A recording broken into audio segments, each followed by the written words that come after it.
entendre.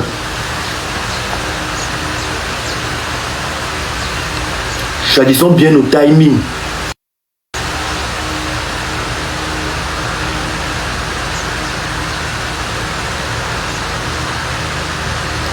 Et posons-nous vraiment la question, qu'est-ce que nous voulons réellement?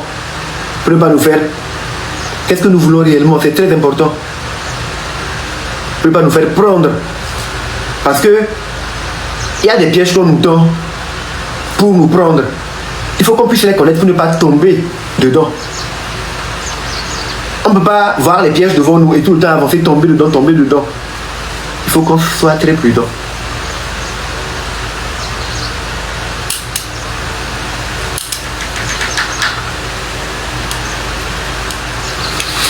Bien.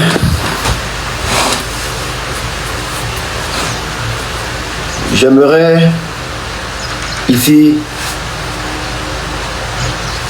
me mettre à genoux.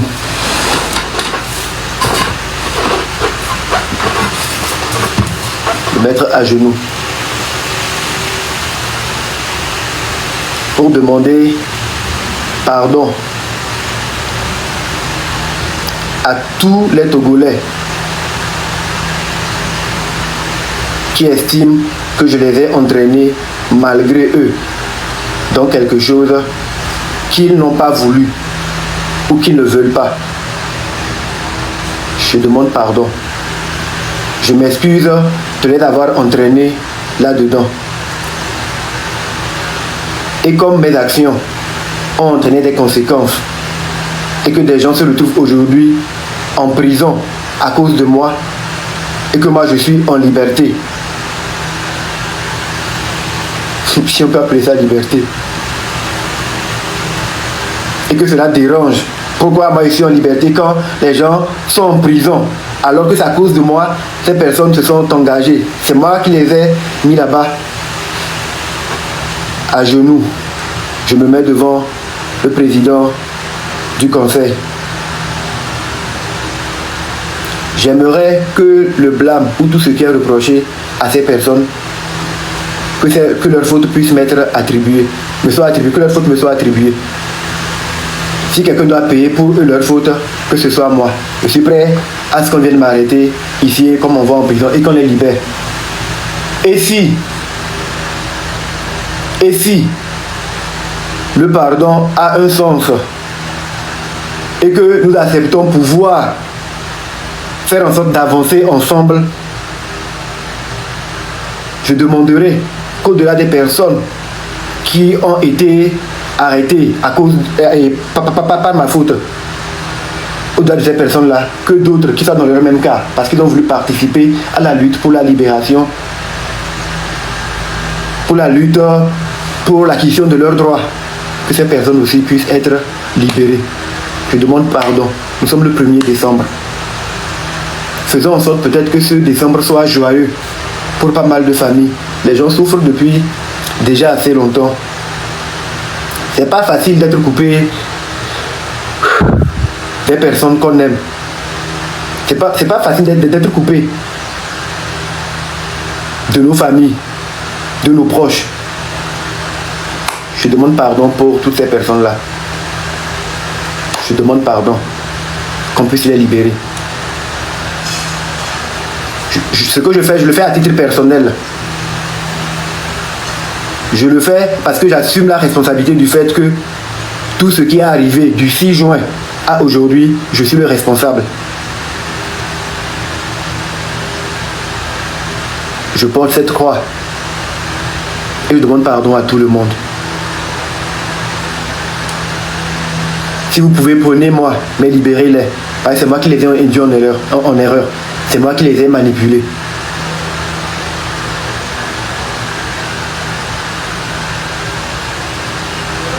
Libérez-les, s'il vous plaît.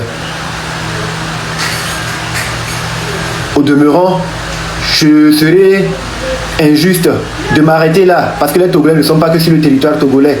Et les préjudices que mes actions ont causés ne se limitent pas qu'au territoire togolais.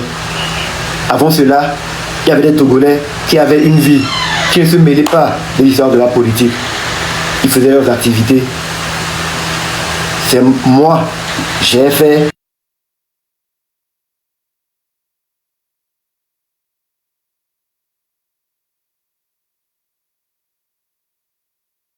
qu'ils ont laissé le d'artiste pour venir s'occuper des problèmes du Togo que je suis. Et aujourd'hui, ils ne peuvent pas rentrer dans leur pays. C'est dommageable. Je suis désolé. Et cela me fait vraiment de la peine. Je ne peux pas le cacher. Je souhaiterais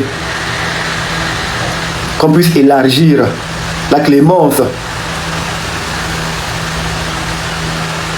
Que les personnes qui sont retrouvées aujourd'hui avec des mandats d'arrêt, qu'on puisse laisser ça. Nous sommes des Togolais. Qu'on puisse permettre à tous les Togolais de pouvoir rentrer chez eux sans être inquiétés.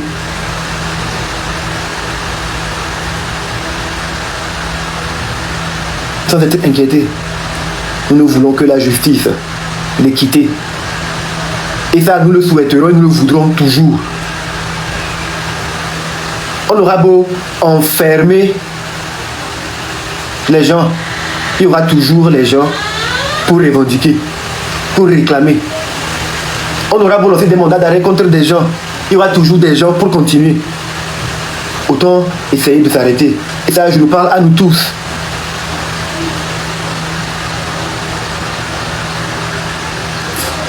Si on se concentre et on fait preuve de grande volonté, on peut faire en sorte que décembre soit la fin de l'injustice, soit vraiment un nouveau départ, soit vraiment le début du changement. Mais pour ce faire, il faut qu'on puisse savoir que quand on parle du Togo, c'est une affaire qui nous concerne nous tous. Et que tout le monde, ça on doit pouvoir l'admettre, ça fait mal peut-être, mais tout le monde a le droit de se prononcer sur les affaires du Togo. C'est vrai, le fait, parfois, qu'on vienne à déraper verbalement, vient du fait qu'on essaie de parler, de se plaindre normalement, mais personne ne nous écoute vraiment. Nous nous sentons comme si nous sommes méprisés. Et dans ce cas, la personne désespérée est prête à tout. Mais quand nous voulons juger, quand nous voulons réagir et tout, il faut qu'on puisse savoir jusqu'à quelle limite. Parce que nous sommes des humains. Nous sommes des humains. Nous avons compté trop de morts. Nous avons compté trop de morts. Beaucoup trop de morts. Un Togolais qui tombe injustement pour une cause juste est une vie gâchée. Et ça, il faut que ça s'arrête.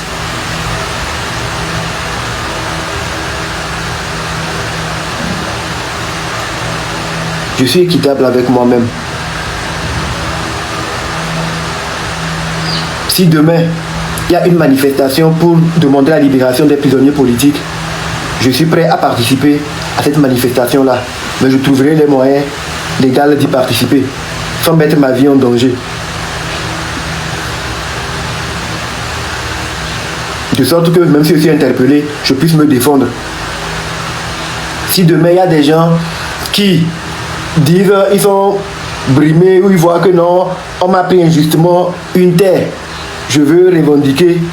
Si je peux être utile, je peux aider la personne.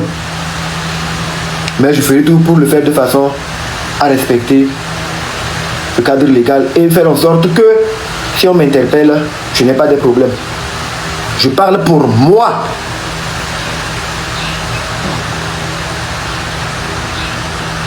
C'est ce que moi je ferai.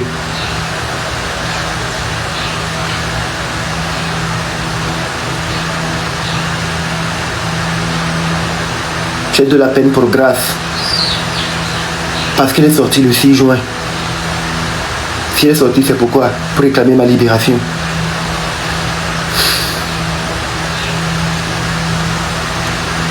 À ma vie. Elle est où? Et que puis-je faire aujourd'hui, actuellement là où je suis de ma position, pour Grâce, pour à ma vie, pour Affectio, pour toutes les personnes qui étaient incarcérées avant le 6 et les personnes incarcérées après le 6.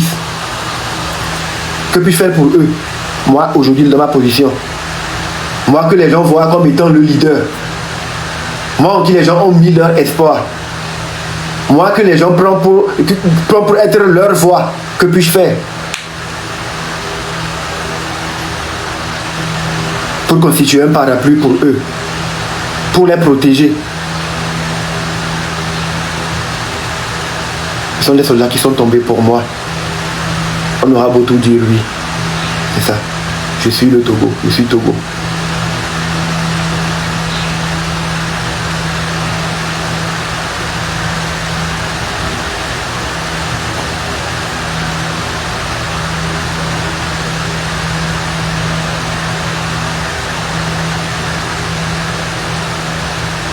Pardonnons-nous.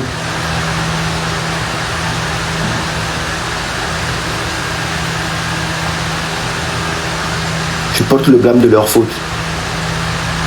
Ils ont été manipulés par moi. Ils ont été induits en erreur par moi. Alors s'il n'y a aucune clémence possible pour eux, je m'offre encore une fois en sacrifice. Prenez-moi. Comptabilisez toutes leurs peines et infligez-leur moi. Mais libérez-les. Libérez-les s'il vous plaît. Je vous le demande avec la plus grande humilité. Je suis même prêt à me rouler à terre pour que vous puissiez les libérer, qu'ils rentrent chez eux. Pour éviter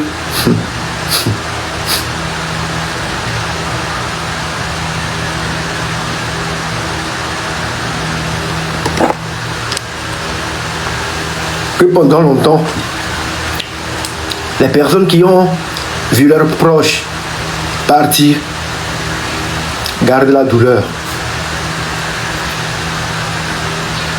Essayons de faire en sorte que la justice soit faite pour ceux qui ont perdu la vie.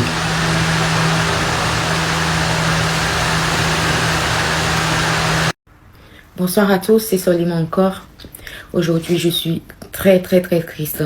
Je suis écœurée par ce que j'ai vu provenant de la TVT, par le fait que ce soit une femme qui soit porte-parole, messagère d'un tel communiqué. Ce gouvernement a au moins une qualité, si on peut le dire ainsi, la cohérence dans le désordre, cohérent dans la manière de mal gérer le pays, cohérent dans leur silence quand ça les arrange, cohérent dans la manière de mentir publiquement, cohérent surtout dans la manière de nier l'évidence. Sur ce point-là, on ne peut rien leur reprocher. Ils sont constants. Vous vous souvenez, lors des manifestations du 6 juin dernier, lorsque les citoyens togolais ont été pourchassés, tabassés, torturés, certains ont été déjà jetés dans des lagunes. Ce gouvernement est resté silencieux. Ou bien dois-je dire qu'ils nous ont prévenus. Barbara nous avait menacés publiquement, puis ils ont fait silence radio sur les personnes qui ont été torturées et déjà. Il a fallu que Amron dénonce publiquement les tortures subies à la SCRIC pour que le soi-disant ministre des droits de l'homme, Adjourouvi, sorte sur un média international qu'ils ont eux-mêmes banni, dire qu'il n'y avait aucune preuve. Aucune preuve, comme si le pays entier hallucine depuis des années, comme si les tombes de nos morts avaient disparu. Quand Madame Nyakade a mis en lumière les éléments graves dans sa première tribune, surtout la manière dont il manipule et détourne l'argent public, la malgérance totale et le plan de Fort et Swazina Nyasimbe à s'éterniser au pouvoir par la modification de notre constitution. Face à ça, quelle a été leur réaction? Leur vieille spécialité, le silence, rien du tout, pas un mot. Mais dès qu'ils ont réalisé que Madame Nyakade se levait, qu'elle marchait avec les souverains le 30 août dernier, ils ont compris qu'elle ne parlait pas que fort et vrai, mais qu'elle était prête à l'action. Ils l'ont arrêtée. Et j'espère que chaque Togolais comprend que Madame Nyakade est en danger tant que nous restons silencieux et inactifs. Aujourd'hui, comme par magie, ceux qui ne parlent jamais se mettent à communiquer encore.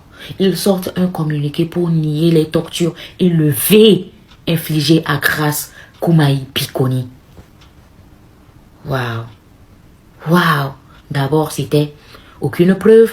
Puis, ils ont communiqué lorsque Madame Nyakate a été arrêtée dans toute l'illégalité qui va avec. Et maintenant, ils sortent un communiqué dans l'affaire Grace Koumaï pour dire que tout est faux.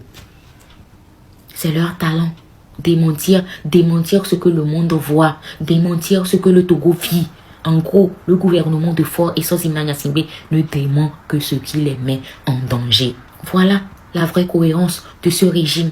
Le mensonge comme politique, le silence comme stratégie, la répression comme réponse à tout. Et toujours le même cercle qui parle, les mêmes personnes qu'ils envoient porter le message, comme cette gendarme-là qui a accepté être le visage du mensonge d'État contre une femme comme elle-même. Madame la gendarme, c'est comme ça que vous pensez éteindre l'affaire Grace Bikoni? C'est comme ça que vous pensez résoudre le cas de Grace? Donc vous venez nous dire quoi à la télévision en fait? Que Grace ment? Que Grace n'a rien subi? De quel droit osez-vous? D'ailleurs, Grace Koumaï, que nous connaissons tous, courageuse et déterminée depuis la prison civile de Lomé, a répondu à ce torchon de communiqué. Bien sûr, je vais vous lire sa réponse après que j'ai laissé mon message à cette gendarme-là. Madame, vous n'êtes ni le visage de la loi, ni une garante de la vérité. Vous êtes une traîtresse à la dignité féminine. Une femme qui a choisi de s'agenouiller devant les mensonges d'État au point d'accepter lire, yeux baissés mais voix ferme.